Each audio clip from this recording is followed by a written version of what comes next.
Alô, Libelites. Oi, pessoal, tudo bom com vocês? Há quanto tempo não nos vemos? As correrias do dia a dia, mas quando eu começo a falar sozinho demais, eu tenho que estar aqui porque senão eu piro. E esse trabalho também me traz benefícios, é por isso que eu não encerro, por isso que eu não interrompo e vou fazer outras coisas. Antes de mais nada, eu quero dizer que eu não imaginava que eu chegaria a esse ponto. Quando eu comecei esse trabalho, eu iniciei pensando em me livrar daquilo tudo, sabe? Em soltar, eu precisava falar.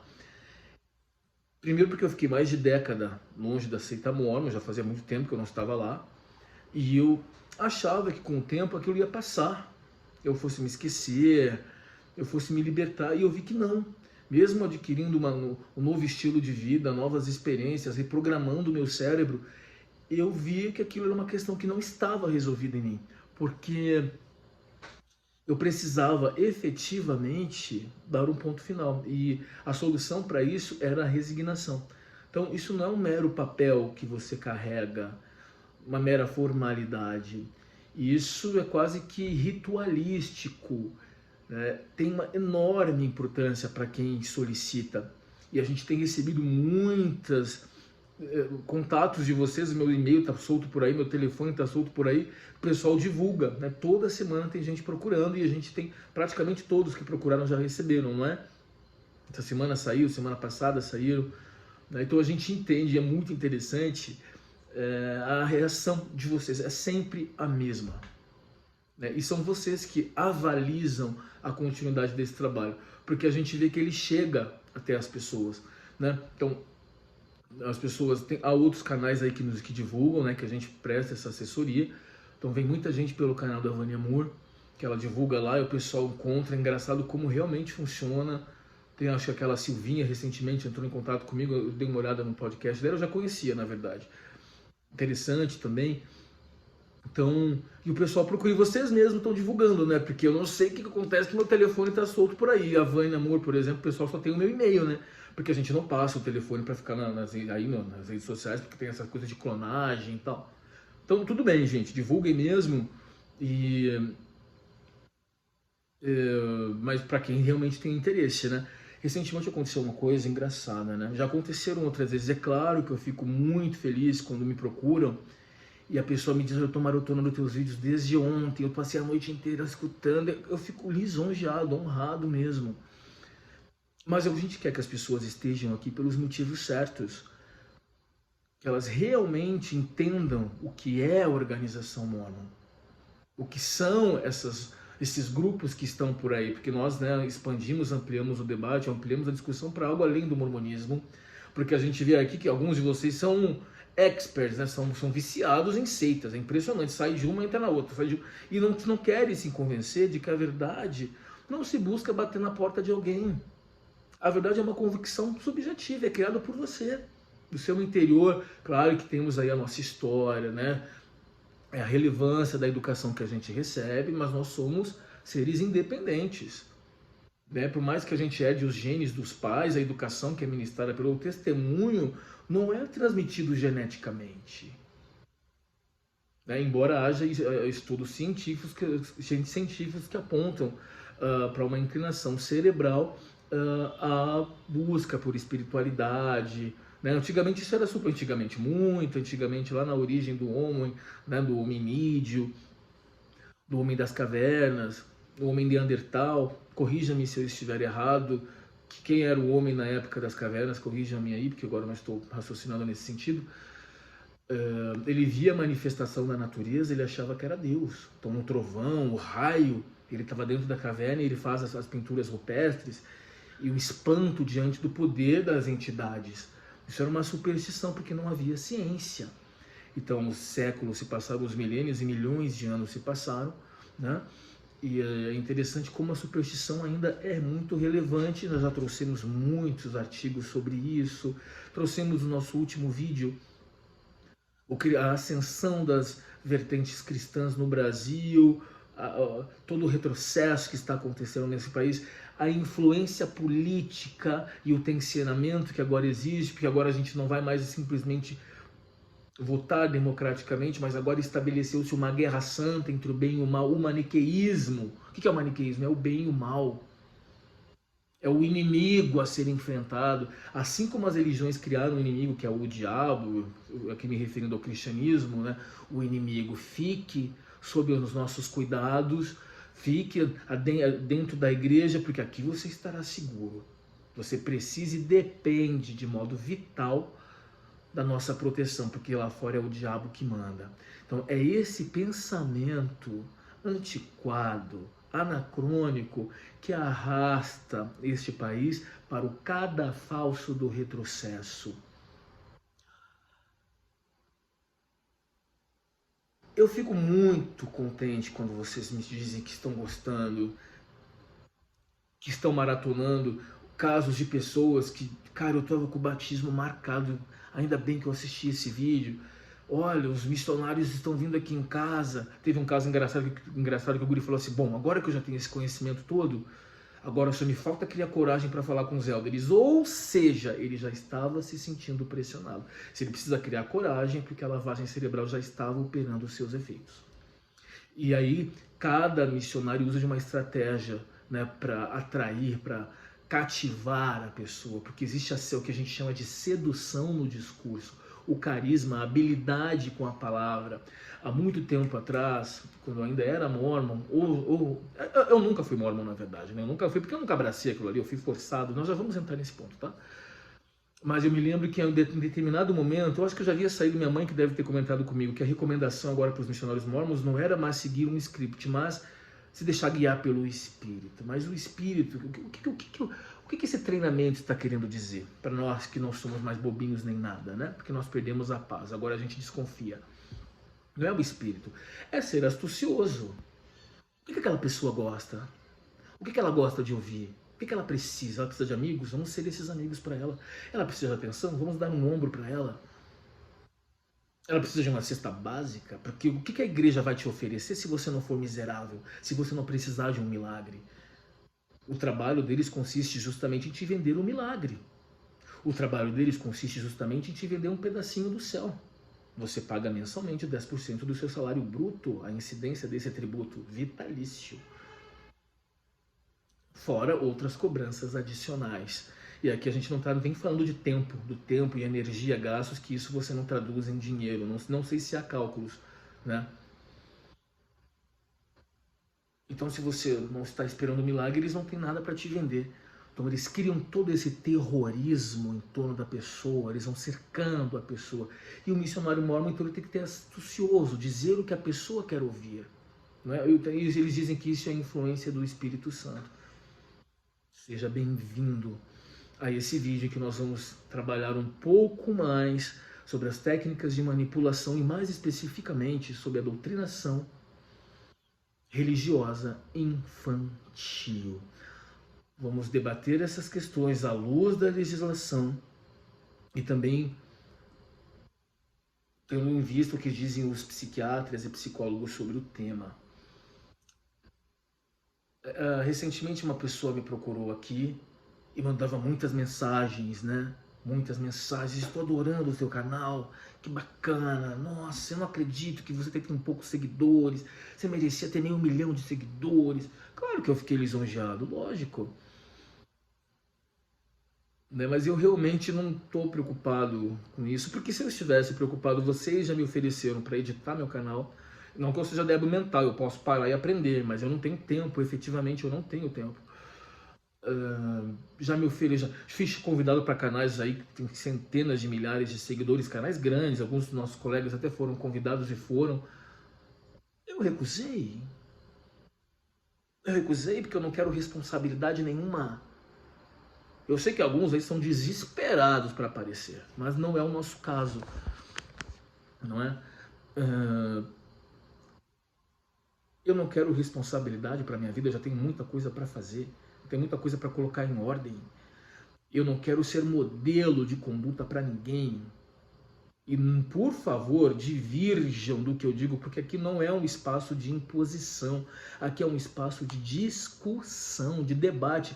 E nós podemos ser amigos, muito embora diverjamos em relação a alguns pontos. Quem rechaça quaisquer diferenças, quem condena o diferente, quem condena qualquer tipo de contestação é a religião. Ela não admite crítica. Nós aqui não nos colocamos como gurus. Eu aqui não ensino ninguém sobre nada. Eu apenas exponho ideias. Apenas isso. A pessoa veio, uma guria, acho que, não me lembro, acho que não lembro de onde que ela era. E mandou inclusive um e-mail, não sei onde ela achou o meu e-mail, porque eu nem coloco na descrição dos vídeos. Ah, mas será que dá pra ver meu e-mail pela... Ah, sei lá o que é. Ela deve dar show aí. Ah, não, eu coloco nos comentários pra vocês. É verdade.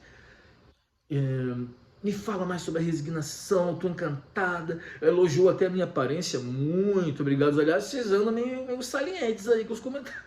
Os comentários, hein? Falou, irmão. No dia seguinte, ela excluiu todos os comentários. Falei, nossa, que engraçado. Eu fui responder, porque eu recebo as notificações. Nem de todos eu consigo, mas enfim. Falei, mas cadê os comentários da guria? Não tá mais aqui. Ela entrou em contato por e-mail, entrou em contato por Instagram. No Instagram, eu respondi, falei obrigado e tal. Desapareceu. O motivo para ela estar aqui foi porque a Igreja Mormon não pagou o curso de inglês dela. Ela estava aqui pelas razões erradas. Bom, que a Igreja Mormon não paga nada para ninguém, isso a gente já está sabendo, não é? Mas isso, para um Mormon que já está habituado com o sistema, não enseja motivo razoável para tamanha indignação. O que houve? Ela teve uma crise de consciência, né? Começou a sentir a culpa, o pesar, o medo do inferno, da condenação, porque ela estava num canal que é anti-mormon, assim como são todos os outros que fazem um trabalho similar ao meu, evidentemente, não é? Claro que nós não temos nada contra o mormon, o seguidor, o sectário. Nós nos dirigimos à instituição. Essa é a nossa crítica. Agora, às vezes até ampliamos para aquele mormon louco, fanático, desagradável, que persegue, que incomoda. Aí a gente também faz uma crítica a esse comportamento, correto? Mas não temos absolutamente nada contra e nada a ver com a crença de ninguém, exceto quando querem nos impor alguma coisa.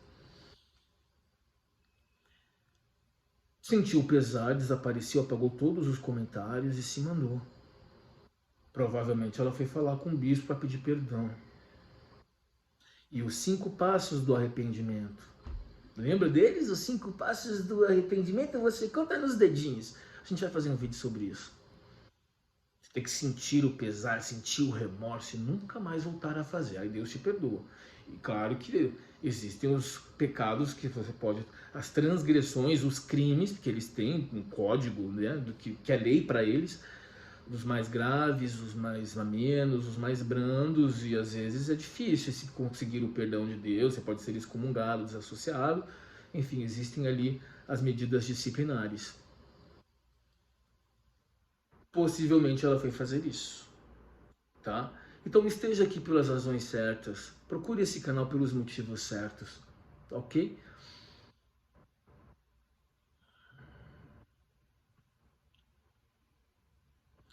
Certo, eu recebi um outro comentário, eu sigo aqui um script, na verdade tudo que eu falei até agora está fora do script, mas enfim, é porque você sabe, quando a gente fala com inspiração, o espírito solta a sua língua, aí você começa a falar com suavidade e ritmo, né? Bom, enfim. Eu chamo isso de outra coisa, né? Isso é uma habilidade que a gente tem e não é sempre que a gente fala bem. Tá? Mesmo que você tenha uma oratória, tenha o domínio do léxico e tal, mas não é sempre. Não é sempre que o melhor dos cantores canta bem, não é sempre que o Bob Dylan, mas Bob Dylan não é cantor, né? Bob Dylan é um compositor, ele não depende da voz. Quem é que depende da voz aí? Sei lá, Luciano Pavarotti, que depende, esses tenores dependem da voz. Essas cantoras de hoje em dia, nenhuma depende da voz, né? São todas cantoras. Hoje não se busca mais o talento como voz, né? Como cantar. Hoje eles querem gente popular, né? Cantar como Whitney Houston, por exemplo. Até ela, de vez em quando, não cantava bem, porque né? Porque ninguém canta como ela, né? Ninguém canta como ela. E ela tinha o dom. Você tem o dom da oratória. O jogador de futebol mais talentoso nem sempre joga bem. Então tem dias e assim, o talento às vezes te abandona, mas ele volta. Então me procuraram aqui, me ofenderam, uma mulher, né? Me ofendeu, então eu fui descobrir quem era aquela pessoa. E é graças a ela que estou gravando esse vídeo. Entrei no canal, no Facebook dela, não respondi porque ela não merece resposta, mas ela me deu recursos para mais um vídeo. O filho dela chama-se Nef. Nef, ou seja, a criança foi criada lá dentro, doutrinada desde cedo. Vocês sabem que quando eu apresentei minha resignação, o nome do bispo era... como é que é o nome do bispo, gente? Era o nome do livro dos Mormons. Famoso. Me deu um bloqueio aqui na evocação agora, mas ele também tem... Era um dos irmãos de Nef. Nef, Lama... Eu tô tão feliz que eu tô esquecendo os personagens. Eu tava com um projeto de querer trazer para vocês... Olha eu interrompendo de novo. Não vou esquecer, eu vou falar sobre a moça lá que veio comentar aqui, porque eu quero para adentrar no tema do vídeo. Eu queria gravar uma série sobre histórias do livro de Mormon, né? E eu até cheguei a fazer, perguntei para minha mãe, tem livro de Mormon? Mãe, não tem. Aí eu entrei na internet para ver se eu conseguia o livro de Mormon para eles me entregarem. Só que para ter o livro de Mormon, a estratégia dos Mormons é falar com um missionário. Aí eu falei, bom, vou me fazer de sonso. Aí eles mandam por correio, que nada, eles queriam vir na minha porta. Eu falei, não vou aguentar. Umas gurias de 18 anos, umas pobres coitadas. Aí eu já não aguentei, né? Falei, vai, tá bom. Qualquer coisa elas vêm aqui, entregam, deixam o livro na portaria. Eu ia enrolar elas. Falei, tadinhas, né? Elas vinham até aqui. E aí eu não aguentei, mandei umas matérias para elas, coitadas, para ver se pensavam a respeito. Obviamente num tom crítico, né? De crítico, mas é verdade, isso repercute na mídia. Aí a velha estratégia, quando você é contestado, você presta o seu testemunho. Ela prestou o testemunho de que o livro dos Mormons era verdadeiro. Enfim, fiquem sem o livro dos Mormons. E eu queria gravar, mas aí a gente ia fazer, não ia ficar aqui lendo, e eu, Nef, tendo nascido de bons pais, eu não ia fazer essa leitura maçante, aquele livro é um porre, cara, aquilo ali é um porre. É uma das piores obras já escritas, não resta a menor dúvida. Você não pode comparar aquilo com uma filosofia de Foucault, por exemplo, com um romance de Dostoiévski, por exemplo. Você não pode com a poesia de Fernando Pessoa, por exemplo, com o lirismo de Shakespeare, por exemplo, um grande dramaturgo. Enfim, com a simplicidade de Jorge Amado, com o senso investigativo de Euclides da Cunha, Os Sertões, Grandes Sertões Veredas, que maravilha. Não, Os Sertões é Euclides da Cunha e o Veredas é do Guimarães, é isso, gente? Que são duas obras magníficas, né? Eu li todas, claro. Porque eu não vou falar do que eu não li, do que eu não sei. Eu não vou mandar você fazer atividade física se eu não faço. Eu não vou mandar você... Porque eu não tenho que mandar ninguém fazer nada, inclusive. Eu não tenho que orientar, eu não sou guru, eu não sou nada. Entendeu? Então a gente tem que ter esse cuidado. E nem psicólogo tem que fazer isso. Não faz assim, não. O psicólogo não faz isso. O psicólogo é um tradutor de subconsciente. Ele está ali para te ajudar a encontrar as suas próprias ferramentas. Como você encara o mundo, como você enxerga, não é para vir à esquerda ali, aí você vai encontrar o grande amor da sua vida. Isso é um absurdo que essa gente está fazendo aí. Bom, mas enfim. Mas eu comecei a pensar que se eu pegasse o livro de Mormon, dá até para comprar. Eu falei, eu não vou gastar. Jamais. Eu vou lembrar da história. Eu estou esquecendo, finalmente. Gente, eu sabia tudo. Eu gravei um vídeo sobre as histórias do Mormon, resumidamente, as principais e tal. Ali, estava tudo, isso há 4 anos atrás. Isso há 4 anos, né? É redundante dizer há 4 anos atrás. Isso há 4 anos, esse A com H. Eu gravei um vídeo. Eu lembrava tudo, eu estou esquecendo, eu fiquei feliz. Por exemplo, aquele cara, o membro fiel, o Oz, ele faz um trabalho muito interessante. Ele é muito inteligente, por sinal, inclusive. De pesquisa. Isso é legal para um pesquisador. Isso é legal. Eu acho que isso tem mais utilidade para quem já é membro, na realidade. Porque o pesquisador não vai ter acesso àquilo, ele vai ouvir aquela historinha e tal, ele não vai ter ainda recurso para confrontar. E o que ele faz é ir a fundo. Ele faz, mas é perigoso. É perigoso o que ele faz, porque isso vai manter viva a lembrança do mormonismo. Entende? Então, se eu pegar o livro para ler, isso aqui vai ficar penetrando no meu inconsciente para de eterno. E eu estou esquecendo. Então, quem são os irmãos de Nef? Vamos lá. Nef, Lamã, Lemuel e Sam, mas também então o nome do bispo não era isso não. Não é esse. Mas você viu que eu demorei para lembrar, viu? Olha, eu falei Nefe e Lamã. Gente, qual era o nome do bispo, cara? Bom, enfim, eu vou lembrar. Era o nome do livro dos Mormons, né? A pessoa nasceu lá dentro. Nasceu na convênia. E eu fui, então, voltando à história, entrei no perfil do Facebook dessa mulher, né, que me ofendeu. Logo vi que era uma fanática religiosa. A nossa crítica aqui é impessoal, não é dirigida a ninguém especificamente, então o problema é dela. Claro que a pessoa quando você tem uma convicção, você se incomoda quando a pessoa vê de outro modo. Eu me incomodo, por exemplo, que tenho tão estabelecida a questão do aborto, por ver como são as coisas no Ocidente, que me incomoda quando a pessoa diz, mas o que eu posso fazer? Eu não vou me desgastar debatendo com ela, já debati com algumas pessoas inteligentes para escutar os argumentos da pessoa e percebo que os meus argumentos são mais sólidos, porque são argumentos bioéticos, não são pautados em superstição. Entendeu? Não é a menina que cresce no campo de centeio e vê a borboletinha passando sobre ela e corre atrás encantada para apanhar a borboleta. Logo em seguida, encontra sua mãe, que lhe traz uma bela flor e abraça a menininha pegando uma no colo. Quantos de vocês tiveram essa infância tão fabulosa? Isso é dos contos, a vida é real, ela é palpável, ela é nua e crua, ela é agradável, às vezes é, mas ela é geralmente excruciante. Ela é rotineira, a vida tem uma dialética, né, que os religiosos não conseguem ver, não é? Ela é dialética, a gente dialoga com tudo que é diferente da gente. A gente tem que aprender a lidar. Temos que, inclusive, aprender a lidar com esses cristãos aí que estão em constante ascensão, não é? Mas na realidade a intolerância religiosa parte principalmente deles. Nós vamos falar sobre isso também em dado momento, não é? O nome do filho da mulher, então, lá do Facebook, a mulher que me ofendeu chamava Nefe. E ela comentou o seguinte, ela colocou assim, meu querido filho Nefe, como fiquei feliz em escutar a sua conversa com os teus amiguinhos ontem. Isso era véspera de domingo. Você recusando o convite de pernoitar na casa do amiguinho para jogar videogame, comer uma comidinha, jogar bola, sei lá o que. Aí vai depender do conforto da casa desse amiguinho, se tem piscina, se tem playground, se tem... Ou o filho também está com os amiguinhos, né? Mas você disse que queria, que não poderia porque teria que ir para a igreja. Como me senti feliz de saber que você caminha pelo caminho da luz e da retidão.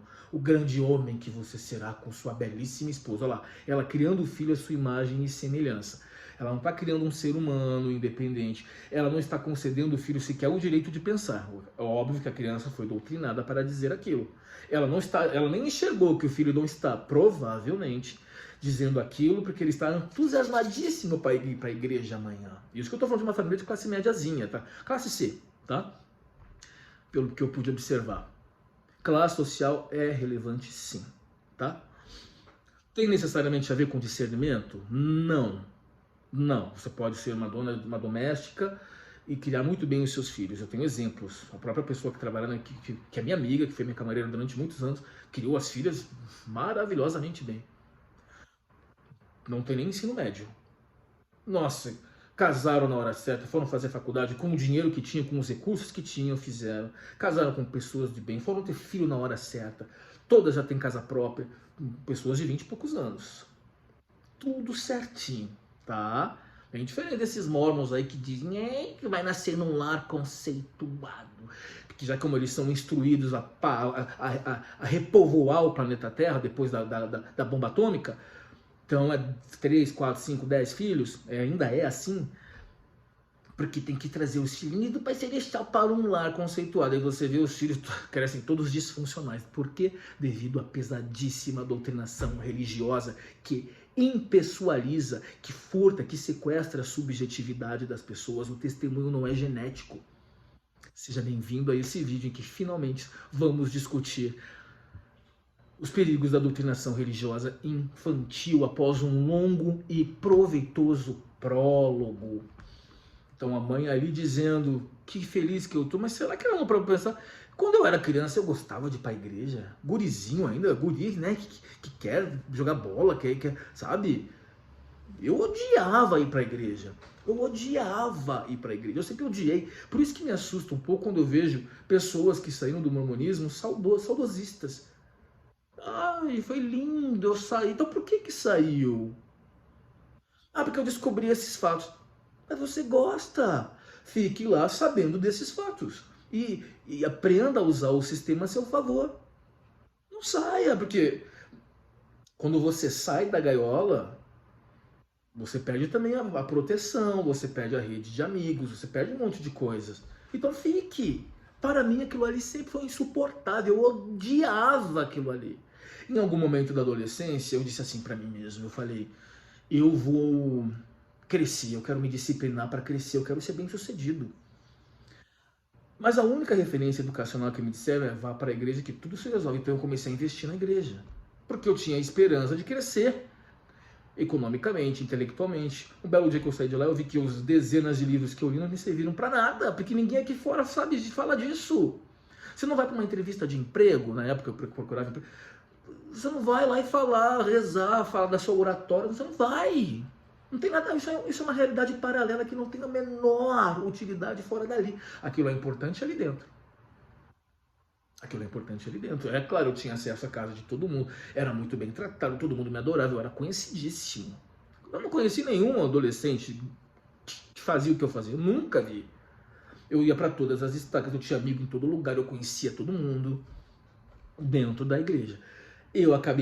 Assim como eu também conhecia todo mundo do meu bairro, onde eu morava, conhecia todo mundo.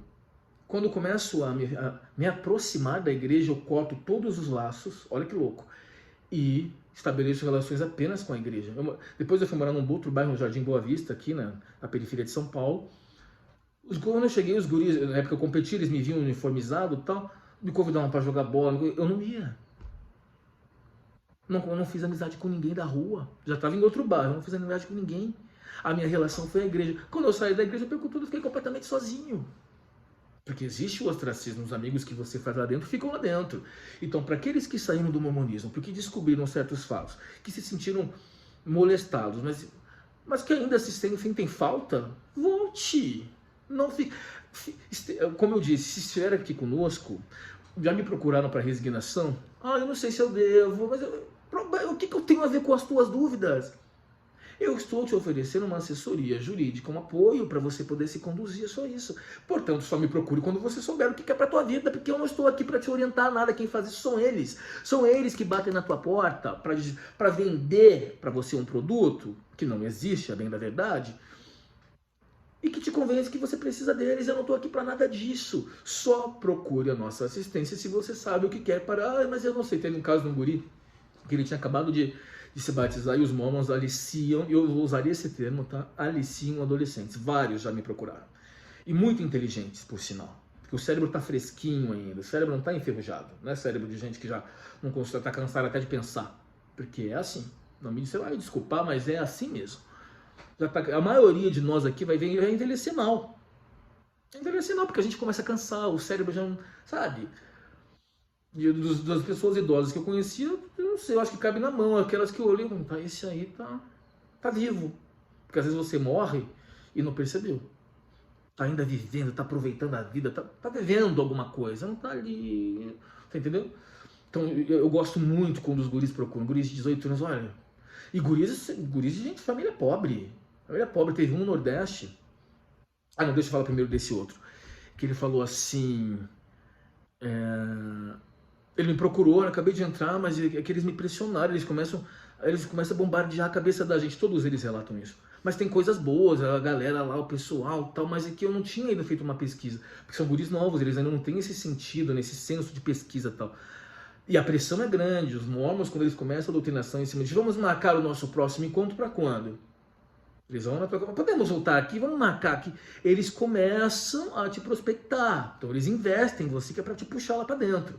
Eles têm culpa, os missionários? Não, eles também estão sendo pressionados por números, eles acreditam na causa.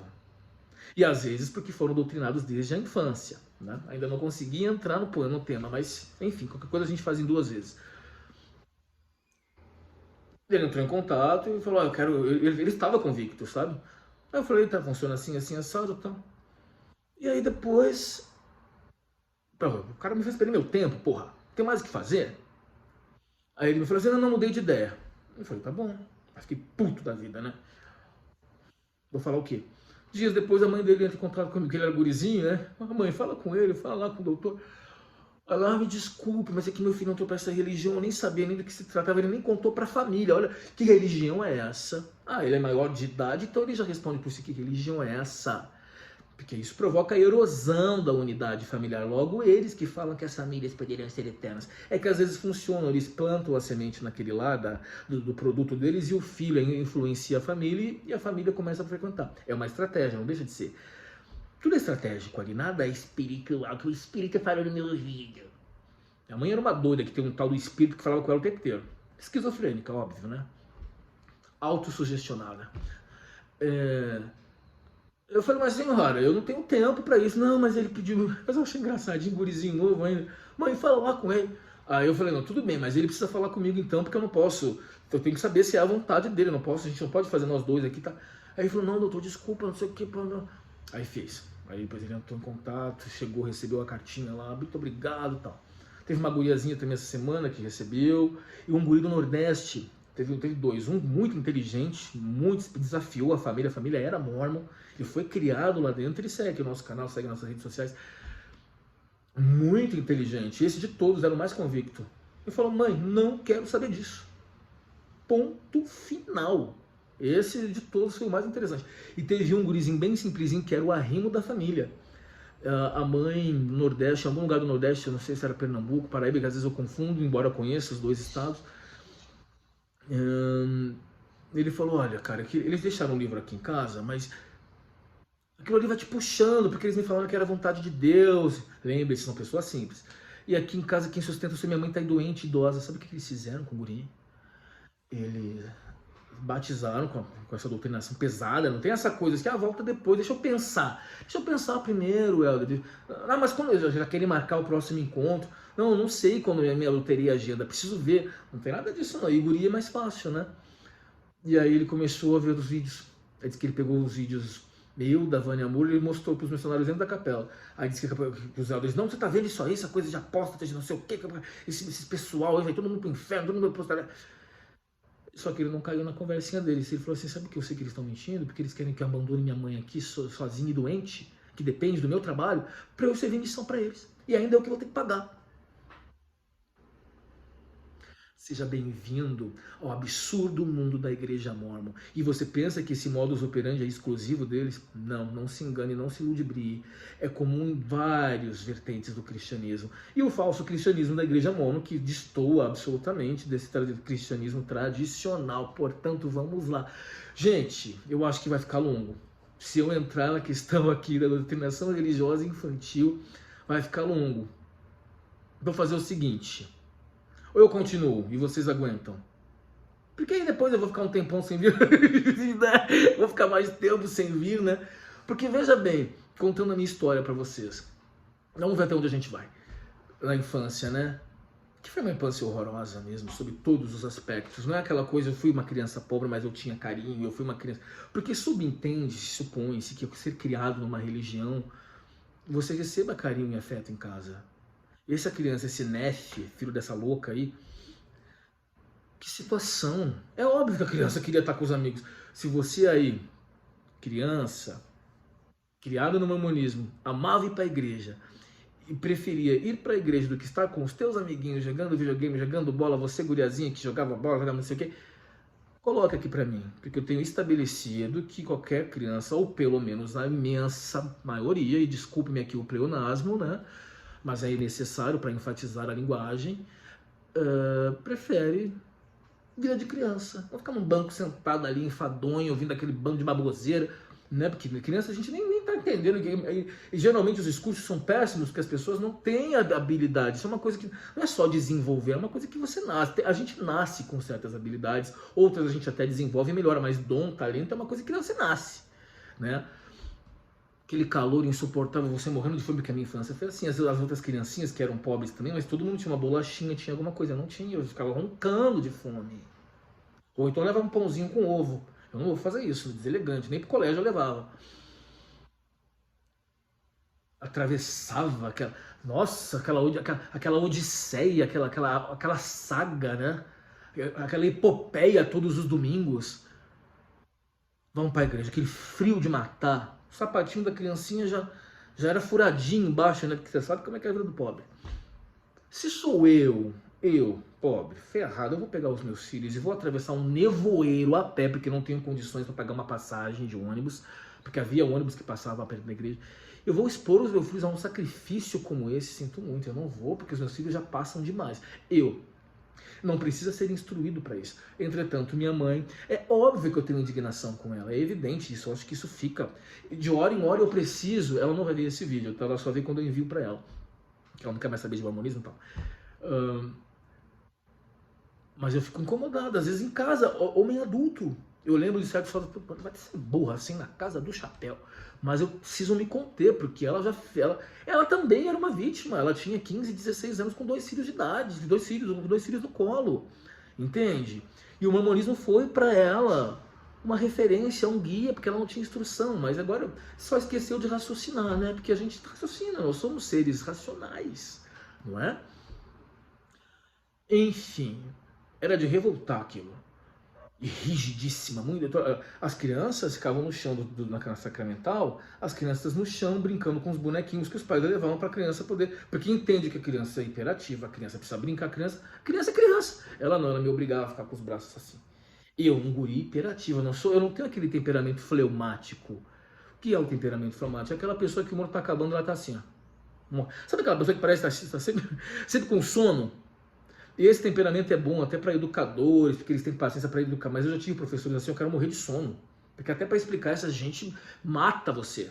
Elas são lentas, elas não têm emoções. Isso chama-se temperamento fleumático. Não é patologia, não é doença, isso é um tipo de temperamento, tá? Eu não tenho. Eu ia pro colégio incendiar, porque eu vivia trancado. E isso deveria ter sido considerado crime. Isso é um abuso. Doutrinação religiosa infantil é abusivo, destrói, corrói você, te afasta da realidade. Na seita das testemunhas de Jeová é pior ainda, que a criancinha nem aniversário pode comemorar. Todos os amiguinhos aí não, porque isso é apostasia, isso é do mundo. A criancinha não quer estar ali, ela quer estar com as crianças, ela quer ser normal. Daquela via cruz, atravessando aquelas ruas em de barro, de chão batido, em Viamão. E outro dia que um cara entrou aqui, 2 dias atrás, há 2 dias, o cara disse assim, eu acho que eu soltei num livro, num vídeo que eu frequentei a aula de Santo Onofre, que era Ramo Santo Onofre, bairro de Santo Onofre, lá em Viamão. E o cara veio me dizer, eu morei nesse bairro. Eu falei, puta que pariu, eu tinha até esquecido já que eu conheci esse inferno. Porque, desculpe-me, às vezes, que eu já não vou a Porto Alegre há algum tempo, porque meu pai faleceu, minha irmã, não sei o que, minha tia mora no interior também. Então eu ia mais pra Ijuí, né? Não ia para Porto Alegre. Tem uns tios em Porto Alegre que eu não me dou e tal, enfim. Então eu ia para o interior, ia para o aeroporto mais próximo, né? E eu era para Passo Fundo, né? Que eu ia ficar 2 horas aí de Juí. Então, mas eu não chegava perto de Viamão, não quero nem ver aquilo ali. O cara veio me lembrar o nome do bairro. Tá louco, não quero nem lembrar daquilo ali. Não quero lembrar. E é óbvio que eu nunca vou superar isso. É evidente, tá na cara, né? Paciência. E eu fico chocado quando eu lembro disso. Chocado como uma pessoa faz uma coisa dessas. Aí via minha mãe, uma outra empregada doméstica que tinha lá. A mulher tinha 8 filhos, minha mãe tinha 4. Elas iam debatendo no caminho, aquele vendaval horroroso, cara. Que eu era uma criancinha pequena, não era grande como eu sou. Eu pensei até que eu fosse ser pequenininho. De repente, um belo dia eu cresci 30 centímetros no ombro. Eu virei um varapau que nem ombro eu tinha. Sabe aqueles caras que não tem ombro? Que não tem tórax, não tem nada? Eu virei um varapau que eu falei, o que eu tô acontecendo comigo? Cresci, fiquei enorme. Não é enorme, né? 1,84, não é enorme, né? Mas é um tamanho bom, de qualquer maneira. Melhor que 1,70, né? aí veja bem. Como é que fazem uma coisa dessa? E elas ficavam ali se gabando, somos pioneiras no Brasil, porque é isso que eles fazem, eles fingem que eles não têm dinheiro. Então a capela que eles... O que acontece? As reuniões eram numa escola, num coleginho público que tinha lá. Era um horror, um cheiro, porque era tudo bando de mendigo. O melhor colocado ali, eu acho que... deixa pra lá. Enfim... Enfim, como é que alguém, gente, quem é que quer, qual é a criança que já não come bem, que, né, que, não, claro que eu não fiquei, eu não desenvolvi, não fui uma criança subnutrida. Por que acontecia ali? Chovia, e chovia muito. Meu amigo, era quase uma zona rural, na verdade. Era milho pra todo lado, era tomatinho, aquele tomatinho cereja. Era abóbora, cara. Abóbora, você atravessando, andava na rua, era um bando de pé de abóbora pra tudo, porque crescia quase que espontaneamente, porque o vendaval espalhava sementes e nascia. A gente pegava aquilo ali. Eu ia nos terrenos, pegava milho, pegava tangerina, que lá no Rio Grande do Sul a gente chama de bergamota, né? Aqui eles chamam de mexerica. Enfim, tangerina e mexerica, tangerina é mais bonitinho, né? Porque mexerica, bergamota, né? Credo em cruz, que vai embora o diabo e que venha Jesus. Não dá, né? Então não fui subnutrido, né? Porque tinha ovo para comer, que era proteína, né? Deus que me livre! Credo em cruz, que vai embora o diabo e que venha Jesus para nos render. Porque realmente não tem condições, cara. Não tem condições. E foi muito ruim. Muito ruim, tá? E aí nós tínhamos que decorar, minha mãe era para piorar mais, a minha peste da minha mãe, era a minha presidente nas crianças lá na primária. Então ela obrigou todo mundo a decorar as 13 regras de fé. Essa eu não esqueço, a última eu não esqueço. Essa aqui eu cantarolo faço. Eu já até falei várias vezes aqui. Não vou falar, nem vem que eu não quero falar. Mas eu sei de cor, tá? Vê alguns vídeos meio que eu falo espontaneamente, porque isso penetra nas tuas sinapses cerebrais, ainda mais quem tem QI alto, isso fica ali dentro, porque você foi doutrinado desde a tenra infância, sabe? Não respeitaram o teu direito de escolha, porque a minha criação foi assim, cala a boca que você não pensa. E é reconhecido por lei os direitos de livre expressão do pensamento da criança. Então, o que aconteceu foi crime, sim. Não vai dar tempo de eu entrar e eu trazer todo o respaldo jurídico que eu preparei para vocês, tá? Eu vou fazer o seguinte, eu volto em breve e trago, a gente vai fazer a parte 2 e aí entrar mesmo no tema, porque vocês sabem como eu fiquei muito tempo longe, eu acumulei muito conteúdo, porque eu penso o tempo todo. Penso na gente aqui, nessa nossa relação, nesse nosso monólogo a 2, a 3, a não sei quantos, porque a nossa interação é pequena, né? O tempo todo, tá? E vocês viram o videozinho que eu coloquei ali, de 1 minutinho? Dá uma olhadinha ali depois, tá? Mas de qualquer maneira, já passei para vocês um pouco da minha história e como foi prejudicial, né? Porque as religiões te afastam do racional, elas sequestram a tua subjetividade, elas despertam a codependência, estimulam a codependência e a confissão. A criança desde pequena é preparada para trabalhar de graça. Eu quero ser um missionário quando eu crescer um pouco mais. Espero estar bem preparado para servir tal como o missionário faz, que eu jamais me prestaria a uma coisa dessas.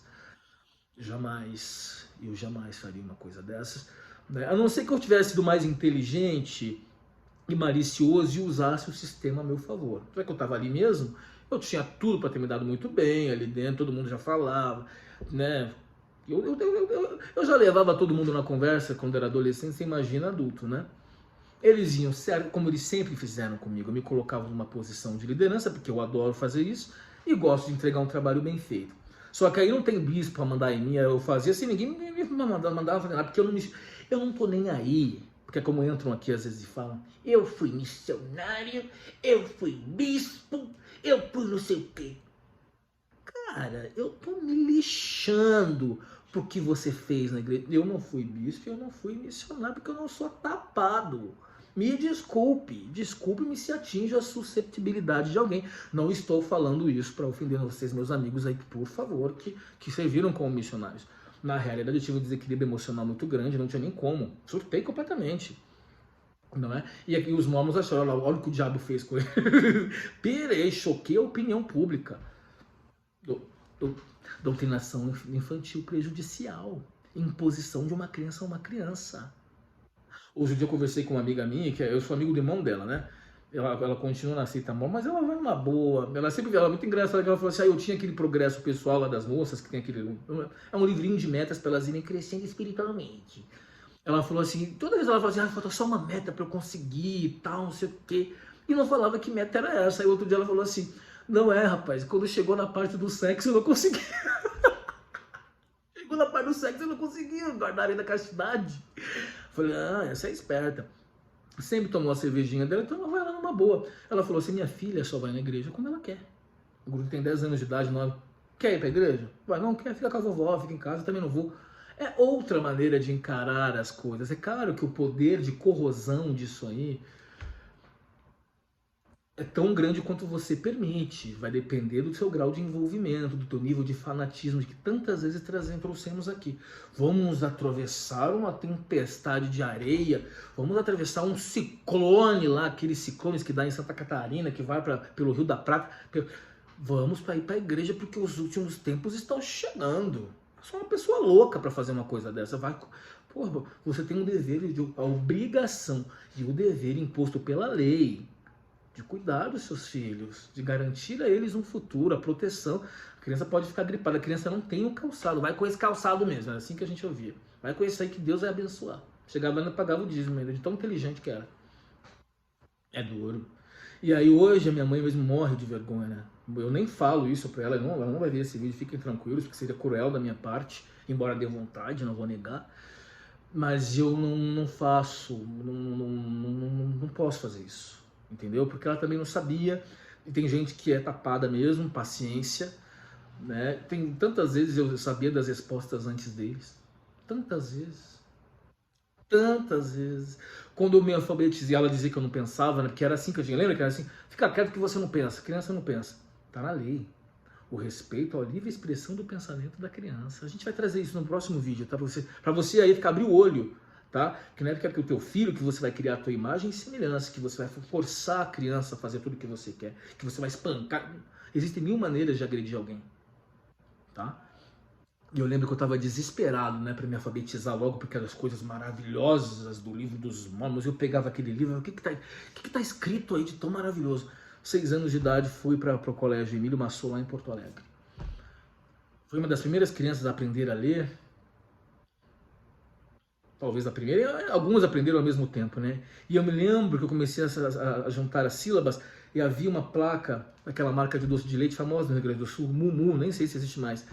E eu li pra minha mãe assim na rua, Mumu. Eu fiquei empolgadíssimo, né? Mumu. Era fácil de ler, né? Juntar o M com o. Peguei o livro dos Mormons para ler, eu esperei até um pouquinho mais para poder juntar melhor as palavras e peguei o livro dos Mormons para ler. Li os primeiros versículos, não entendi porra nenhuma.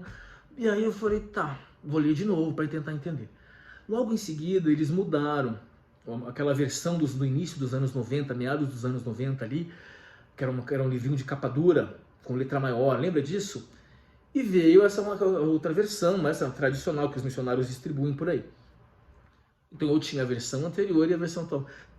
Abri na mesma página e li o mesmo versículo. Falei, não está dizendo a mesma coisa. Esta palavra não significa a mesma coisa que esta palavra. E a minha paixão por dicionários. Havia um dicionário ali jogado, com a capa rasgada, cheio de não sei o quê. Consulte o dicionário, por favor. E consulte o VOLP também, tá? Vocabulário ortográfico da língua portuguesa, por favor. Se tiver dúvidas gramaticais, corrija, para a gente ir se corrigindo, porque a gente comete muitos erros. Comparei uma palavra com a outra. Vi. Início da minha alfabetização, você dirá, não, uma criança não tem condições para isso. Tem, sim. Porque criança tem cérebro também. Li várias... Mostrei, mãe, olha isso aqui, ó. Essa palavra não é a mesma. Mas porque eu pensei, mas por que está mudando? Mas não foi escrito, não sei o que, da tradução de Joseph Smith. Essa parte da doutrina você aprende antes mesmo de ser alfabetizado, que Joseph teve uma visão no bosque, da plaquinha de ouro. Eu acho muito engraçado isso, porque aquele seriado Chaves que a gente assistia quando era mais guria, né, que virou um clássico no Brasil, é claro que toda criança gostava. E de todas as classes sociais, tá? E teve uma piadinha muito idiota quando era aquele episódio do professor de Jafares, a escolinha do professor de Jafares. Muito idiota, eu odiava, mas eu aprendi a correlacionar. Quem é que fez? Eu não sei se era Pops ou alguém lá, o Chaves. Que desenho é esse aqui, Chaves? Diz o professor de Jafares. Então, assim, é uma cartolina em branco, né? Uma folha em branco. Aí o Chaves, é uma vaca comendo no poste, no pasto. Aí cadê a... Não, cadê o pasto? A vaca comeu. A vaca comeu e foi embora. Parece idiota, mas presta atenção. Joseph, cadê as placas? O anjo levou. E cadê o anjo? O anjo foi embora. Não precisa de mais nada. Não precisa. O que o cara tá te entregando é uma carta em branco. Não tem história nenhuma. Não precisa. Muito legal o trabalho do cara aí, do membro fiel que faz esse levantamento. Mas, gente, não precisa pensar muito. É óbvio, é translúcido. É evidente essa fraude. Aí o pai pega e impõe isso a uma criança. Eu peguei e mostrei pra ela, olha, isso aqui não tá batendo. Não, você que não tá... Ela nem leu. Ela já rejeitou porque a doutrinação penetrou nas sinapses cerebrais, ela não teve coragem de encarar um fato. Encare os fatos. Encare os fatos. Aquela palavra, que claro, eu não me lembro mais, isso eu tinha 6 anos de idade, não era a mesma que estava ali. Não era substituir o revisionismo. Mudaram a conotação do versículo. Logo, se está mudando, aquilo não é revelação. Como que você muda a palavra de Deus? Do livro que eles pregam até hoje, que é o livro mais perfeito da face da terra. No seminário, já adolescente, a fanática lá que nos ensinava, e ela era de fato fanática, uma pessoa muito difícil. Nossa, muito frustrada e muito difícil, espero, de coração, porque ela também tinha suas qualidades, era uma mulher inteligente. Ela também tinha suas qualidades, uma oratória excelente. Ela não era graduada na época, ela era muito frustrada, que tudo deu errado na vida dela, e ela acabou correndo atrás e até que corrigiu. Hoje ela está morando em Londres. Ela pegou a Bíblia, fechou assim a Bíblia, abriu em Cantares de Salomão. Podem, porque a Bíblia pra gente nunca foi importante mesmo, né? Que importante para os mormons é o livro dos mormons. Ela pegou um maço lá de Cantares de Salomão e fechou. Isso vocês nunca devem ler, porque isso é lixo bíblico. Uma pregadora mormon disse, para você cristão deve ser um atentado, né? Isso é lixo bíblico. Óbvio, porque era pornográfico, eu adoro. Foi lá, do seu corpo foram, até hoje, do seu corpo, a sua formosura, não sei o que, tudo muito erótico, lindíssimo, texto muito bem feito, inclusive. Falei, mas que bobagem. Veja a violência disso tudo para criança, para adolescente. Aí você cresce, bom, sexualidade esquece, né? Sexualidade, imagina a qualidade da sua vida sexual depois disso. Para muitos, né?